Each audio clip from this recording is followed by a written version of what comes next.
nagdaan ka. Can I offer you anything? Coffee, juice, tea? Hindi ako nagpunta dito para magpansya sa'yo.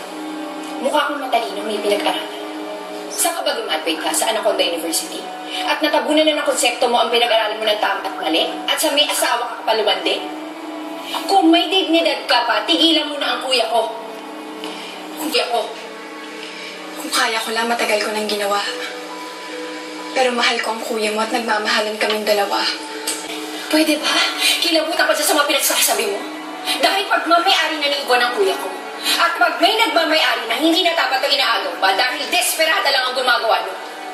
At kung tanggap mo sa sarili mo na gano'n ka, daig mo pa ang snatcher, makatinggabi, hunyango at toko all rolled into one, homewrecker ka! Narinig ko na lahat ng masasakit na salita galing sa inyo ng mama mo. Kagaya ng sabi nila, minsan namamanhid na sa sobrang sakit.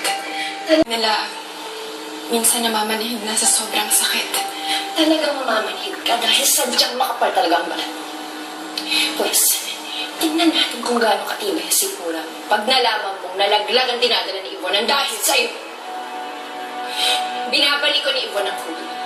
Kahit alam niya ang tungkol sa inyo. Dahil gusto niyang mabuo ang pamilya niya. Pero ikaw ang pinili ni kuya.